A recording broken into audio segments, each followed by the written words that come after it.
اس آیت کریمہ میں چند باتیں اور بھی قابل ذکر ہیں۔ ایک تو یہ کہ یہاں پر خرچ کرنے کا جو ذکر فرمایا ہے کہ الذین ینفقون فی السراء والضراء، یعنی جو لوگ خوشحالی میں بھی اور بدحالی میں بھی خرچ کرتے ہیں، اور خرچ کرنے کا لفظ یہاں پر مطلق استعمال کیا گیا ہے، اگرچہ اس کا ظاہری مفہوم یہ ہے کہ وہ مال خرچ کرتے ہیں، نیک کاموں کے اندر اللہ تبارک و تعالی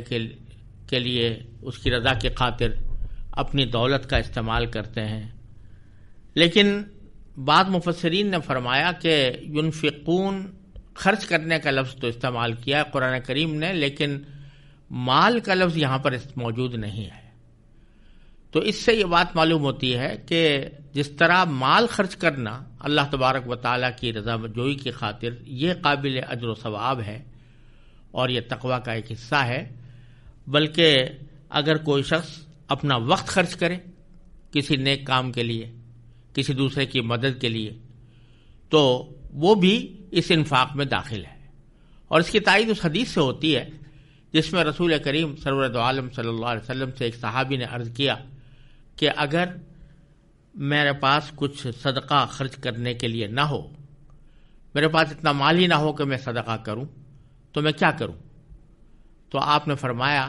کہ تم کسی مصیبت زدہ کی مدد کر دو، اور کوئی ایسا شخص ہے جو بے ہنر ہے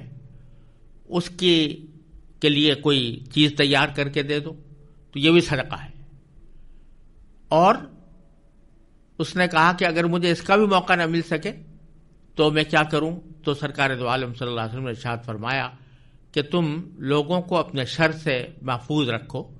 یعنی کوئی ایسا کام نہ کرو کہ جو لوگوں کو تکلیف پہنچانے والا ہو، یہ بھی تمہارے حق میں صدقہ ہوگا۔ تو اس سے معلوم ہوتا ہے کہ خرچ کرنے میں عموم ہے،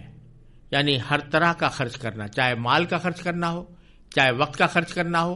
چاہے اپنے جذبات کی قربانی ہو، لیکن اللہ تبارک و تعالیٰ کی رضا جوئی کی خاطر ہو، تو وہ اللہ تبارک و تعالیٰ کے ہاں اجر و ثواب کے مستحق ہے۔ اور ایسا شخص جو اس قسم کا خرچ کرتا ہو وہ بھی اس فہرست میں داخل ہے جس کا اللہ تبارک و تعالیٰ نے یہاں پر ذکر فرمایا ہے۔ دوسری بات جو اس آیت کریمہ میں قابل ذکر ہے وہ یہ کہ غصہ پی جانے کے سلسلے میں اللہ تبارک و تعالیٰ نے 3 جملے ارشاد فرمائے ہیں۔ ایک تو والکاظمین الغیظ، جس کے معنی یہ ہے کہ وہ غصے کو پی جانے والے ہیں۔ دوسرے والعافین عن الناس، لوگوں سے درگزر کرنے والے، ان کو معاف کر دینے والے ہیں۔ تیسرا واللہ یحب المحسنین۔ تو اس سے معلوم ہوتا ہے کہ 3 درجے ہیں۔ ایک تو درجہ یہ ہے کہ آدمی کو غصہ آ رہا ہے اور وہ اس کو پی کر دوسرے کو تکلیف پہنچانے سے اپنے آپ کو بچاتا ہے۔ غصے کا تقاضا یہ ہے کہ تکلیف پہنچا دوں، لیکن وہ غصہ پی کر اپنے آپ کو روکتا ہے اور کوئی تکلیف دوسرے کو نہیں پہنچاتا۔ اس سے آگے دوسرا درجہ یہ ہے کہ والعافین عن الناس، کہ معاف بھی کر دیں، یعنی جو تکلیف پہنچی ہے اس کا بدلہ صرف دنیا ہی میں نہیں بلکہ آخرت میں بھی اس کا بدلہ لینے سے اپنے آپ کو بچائے اور یہ کہہ دے کہ میں نے تم کو معاف کر دیا، اللہ کی خاطر معاف کر دیا۔ تو یہ دوسرا بڑا درجہ ہے۔ اگرچہ اس کو حق تو ہے کہ وہ اگر دنیا میں بدلہ نہیں لیا تو آخرت میں جو تکلیف پہنچا سکتا ہے، جو پہنچائی جا سکتی ہے، جو اس کو جو گناہ ہو سکتا ہے وہ گناہ ہو، لیکن اگر یہ معاف کر دے گا تو اس کو آخرت میں بھی گناہ نہیں ہوگا۔ تو دوسرا درجہ اس سے آگے بڑھ کر یہ ہے کہ آدمی معاف کر دے دنیا میں بھی اور آخرت میں بھی، تو اس کی بڑی فضیلت ہے۔ اور تیسرا درجہ یہ ہے کہ واللہ یحب المحسنین، یعنی معاملہ احسان کا کرے، نہ صرف یہ کہ تکلیف نہیں پہنچائی اور نہ صرف یہ کہ اس کا بدلہ نہیں لیا، نہ دنیا میں نہ آخرت میں، بلکہ اور زیادہ کسی شخص کے ساتھ حسن سلوک کا معاملہ کیا کہ جس نے تمہیں تکلیف پہنچائی تھی اس کو تم نے اچھا سلوک کر کے اس کو کوئی فائدہ پہنچا دیا۔ یہ انبیاء کرام کی سنت ہے۔ نبی کریم سرور دو عالم صلی اللہ علیہ وسلم کو جن لوگوں نے تکلیفیں پہنچائی ان کو نہ صرف یہ کہ معاف کیا بلکہ ان کے ساتھ احسان کا معاملہ فرمایا۔ حضرت امام اعظم ابو حنیفہ رحمۃ اللہ علیہ کا ایک واقعہ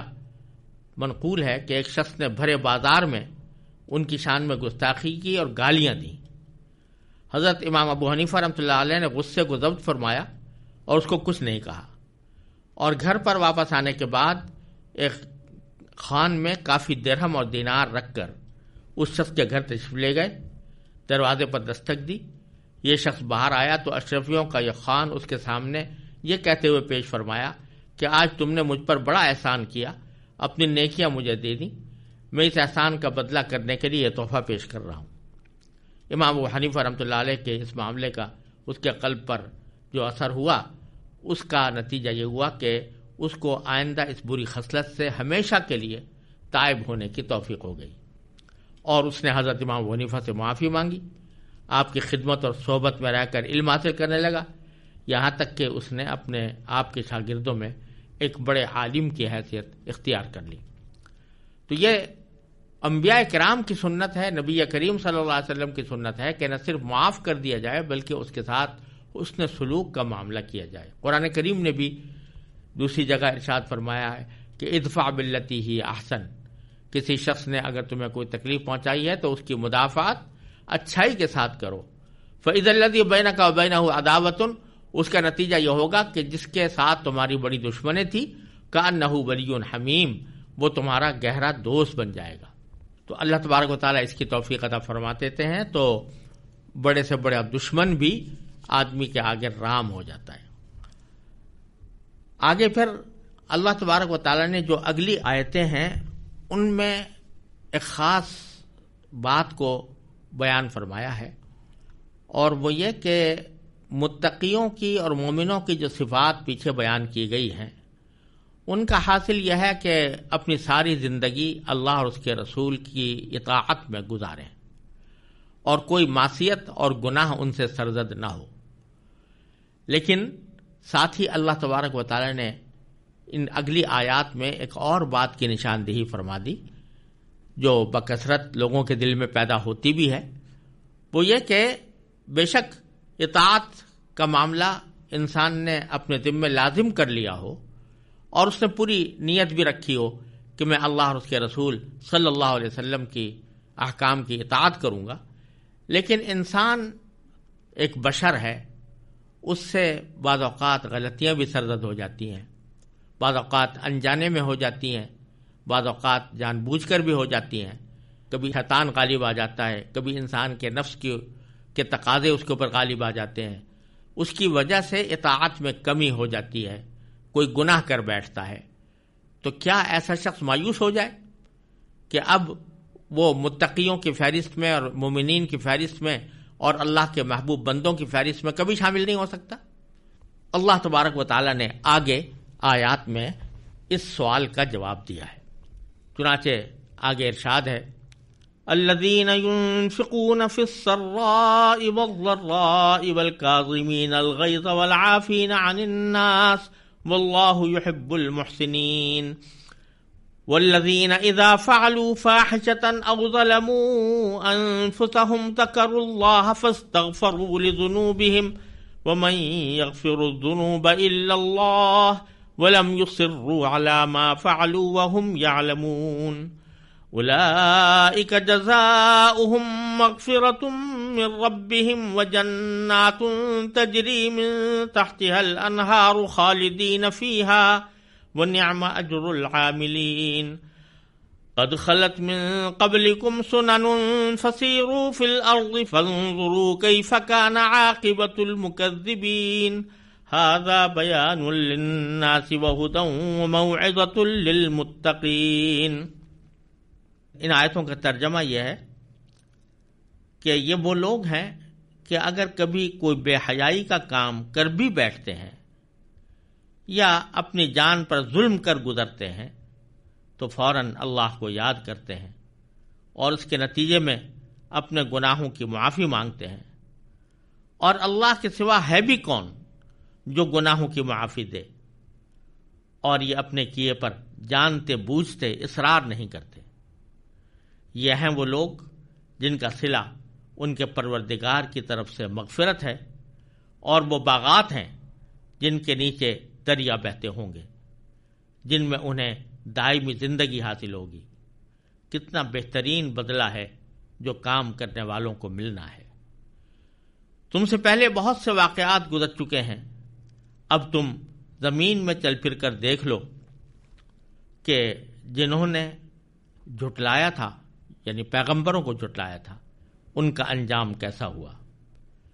یہ تمام لوگوں کے لیے واضح اعلان ہے اور پرہیزگاروں کے لیے ہدایت اور نصیحت۔ ان آیات میں اللہ تبارک و تعالی نے انسان کو اس بات کی طرف متوجہ فرمایا ہے کہ ضروری نہیں کہ ایک عام آدمی کی زندگی اس کی پیدائش سے لے کر یا بالغ ہونے سے لے کر مرتے دم تک کبھی اس سے کوئی گناہ سرزد نہ ہو، کبھی کوئی غلطی نہ ہو۔ انسان ہے اور اس سے کبھی کبھی غلطی بھی سرزد ہو سکتی ہے، لیکن اس غلطی کا مدعا یہ ہے کہ وہ جب بھی غلطی سرزد ہو تو اس پر اصرار کرنے کے بجائے اللہ تبارک و تعالی سے اس کی معافی مانگے، استغفار کرے۔ چنانچہ اللہ تعالیٰ فرماتے ہیں کہ یہ وہ لوگ ہیں کہ جب یہ کوئی بے حیائی کا کام کر بھی بیٹھتے ہیں، او ظلموا انفسہم، یا اپنی جانوں پر ظلم کر گزرتے ہیں، اور جانوں پر ظلم کرنے سے مراد ہے کوئی گناہ کر بیٹھنا۔ تو اگر کبھی گناہ سرزد ہوتا ہے ان سے تو یہ نہیں کہ اسے نہ زوری کریں اور اس کو درست ثابت کرنے کی کوشش کریں، بلکہ اس وقت وہ اللہ کا ذکر کرتے ہیں، اللہ کو یاد کر لیتے ہیں کہ اللہ کے سامنے پیش ہونا ہے اور اپنے اس عمل کا جواب دینا ہے۔ فاستغفروا لذنوبہم، اور وہ اپنے گناہوں کی معافی مانگتے ہیں۔ اور بیچ میں اللہ تبارک و تعالیٰ نے جملہ معترضہ کے طور پر بڑا پیارا جملہ ارشاد فرمایا کہ اللہ کے سوا ہے بھی کون جو گناہوں کی معافی دے۔ وَمَن يَغْفِرُ الذُّنُوبَ إِلَّا اللَّهُ، اللہ تعالیٰ کے سوا ہے بھی کون جو گناہوں کی معافی دے۔ اور پھر فرمایا وَلَمْ يُصِرُّوا عَلَى مَا فَعَلُوا، اور جو کچھ انہوں نے کیا ہے، یعنی جو گناہ ان سے سرزد ہوا ہے، اس پر اصرار نہیں کرتے۔ اور وَهُمْ يَعْلَمُونَ، جبکہ وہ جانتے ہوں، جان بوجھ کر اصرار نہیں کرتے۔ بھول چوک میں کوئی بات ہو جائے تو بات دوسری ہے، لیکن جانتے بوجھتے اس پر اصرار نہیں کرتے۔ یہاں دو باتیں قابل ذکر ہیں۔ ایک تو یہ کہ اللہ تبارک و تعالی نے انسان کے لیے یہ راستہ مرتے دم تک کھلا رکھا ہے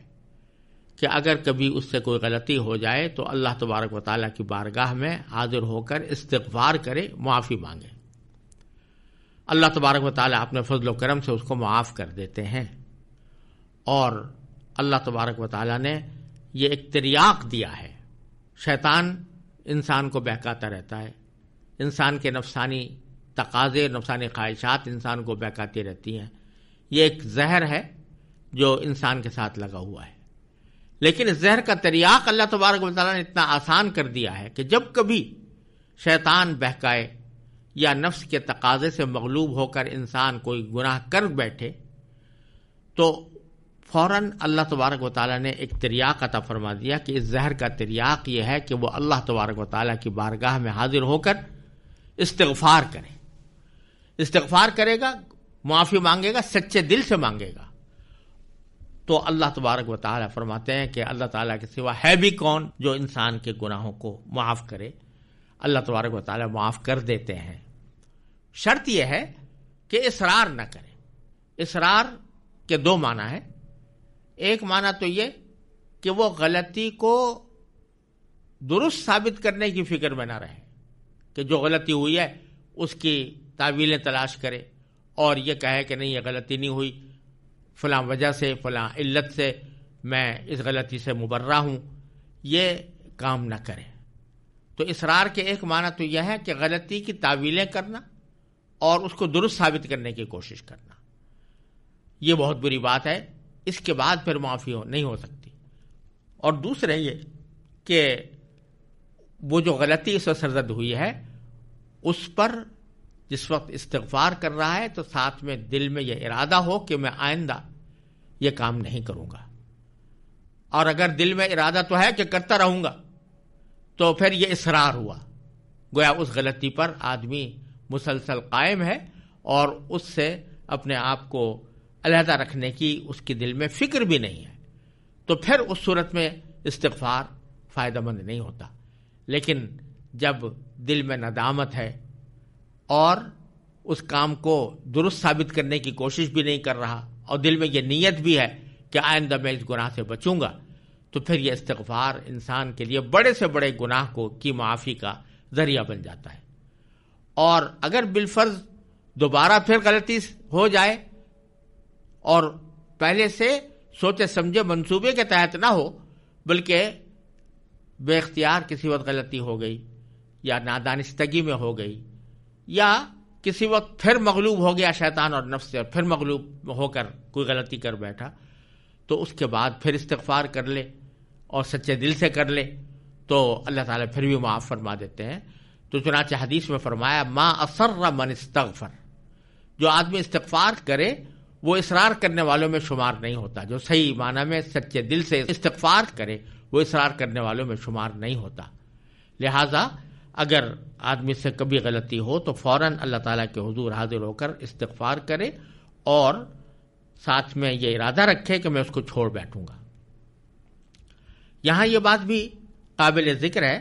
کہ بہت سے گناہ ایسے ہوتے ہیں جن کے گناہ ہونے کا انسان کو احساس بھی نہیں ہوتا. اس واسطے آدمی کو چاہیے کہ وہ دن بھر میں اپنے جتنی زندگی گزری ہے، جو کام کیے ہیں، کسی وقت اس پر استغفار کی عادت ڈالے. نبی کریم سرورت عالم صلی اللہ علیہ وسلم گناہوں سے معصوم تھے، آپ سے کوئی گناہ سرزد نہیں ہوتا تھا. اس کے باوجود آپ فرماتے ہیں کہ میں دن میں 70 مرتبہ اللہ تعالیٰ سے استغفار کرتا ہوں. لہذا آدمی کو چاہیے کہ وہ استغفر اللہ تعالیٰ سے معافی مانگنے کا عمل ہر حال میں جاری رکھے، چاہے اس کو اپنا کوئی گناہ نظر نہ آ رہا ہو لیکن پھر بھی استغفار کرے. اور بہتر یہ ہے کہ رات کو سونے سے پہلے آدمی اپنے دن بھر کی مصروفیات کا تصور کر کے اللہ تعالیٰ سے کہ حضور معافی مانگے کہ یا اللہ اگر ان مصروفیات میں کوئی غلطی مجھ سے سرزد ہوئی ہو تو میں آپ سے معافی کا طلبگار ہوں. تو اس صورت میں اللہ تبارک و تعالیٰ انشاءاللہ اس کو محفوظ رکھیں گے اور آئندہ بھی گناہوں سے بچنے کی توفیق ہوگی.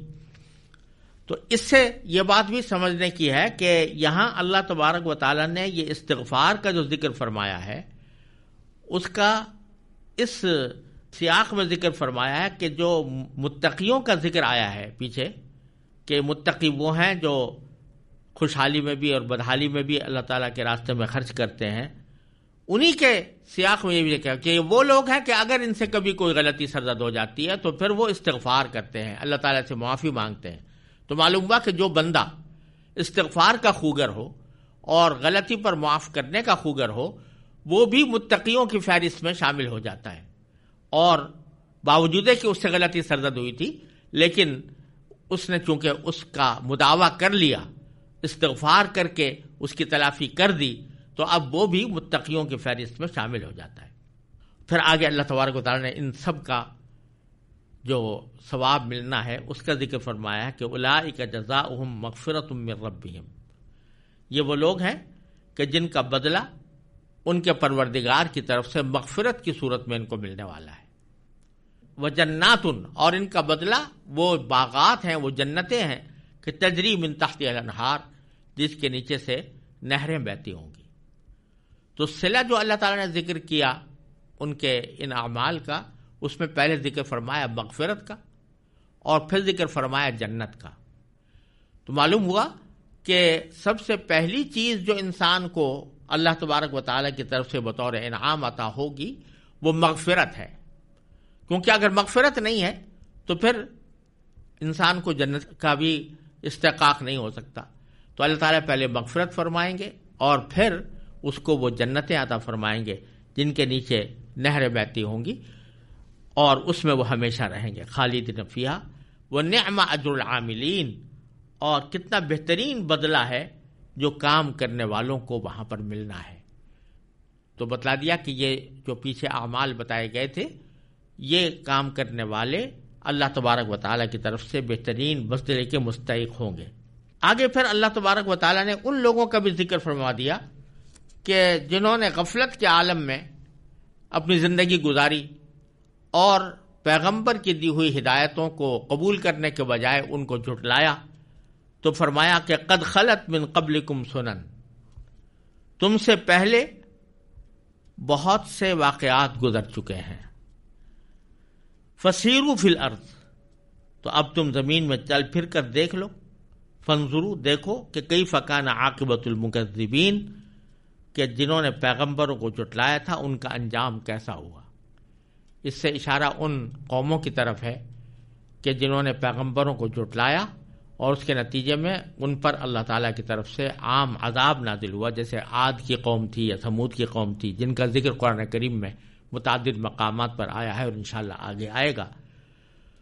تو وہاں ان کی تباہی کے اثرات ابھی تک موجود تھے اور بعض جگہ اب بھی موجود ہیں۔ تو فرما رہے ہیں کہ جب تم زمین میں چل پھر کر دیکھو گے تو پتہ چلے گا کہ ان کا کیا انجام ہوا، کس طرح ان کو تباہ و برباد کیا گیا۔ اس لیے اس بات سے ڈرو کہ اللہ تعالیٰ کا عذاب تمہارے اوپر نازل ہو، اور اللہ تعالیٰ کے ان احکام کی پیروی کرو جن کا پیچھے ذکر کیا گیا ہے۔ فرمایا ھذا بیان للناس، یہ تمام لوگوں کے لیے واضح اعلان ہے، وہدن، اور ہدایت ہے، وموعظۃ، اور نصیحت ہے، للمتقین، متقیوں کے لیے، یعنی پرہیزگاروں کے لیے جو اللہ تعالیٰ سے ڈرنے والے ہیں۔ اللہ تبارک و تعالیٰ ان احکام پر ہم سب کو عمل کی توفیق عطا فرمائے۔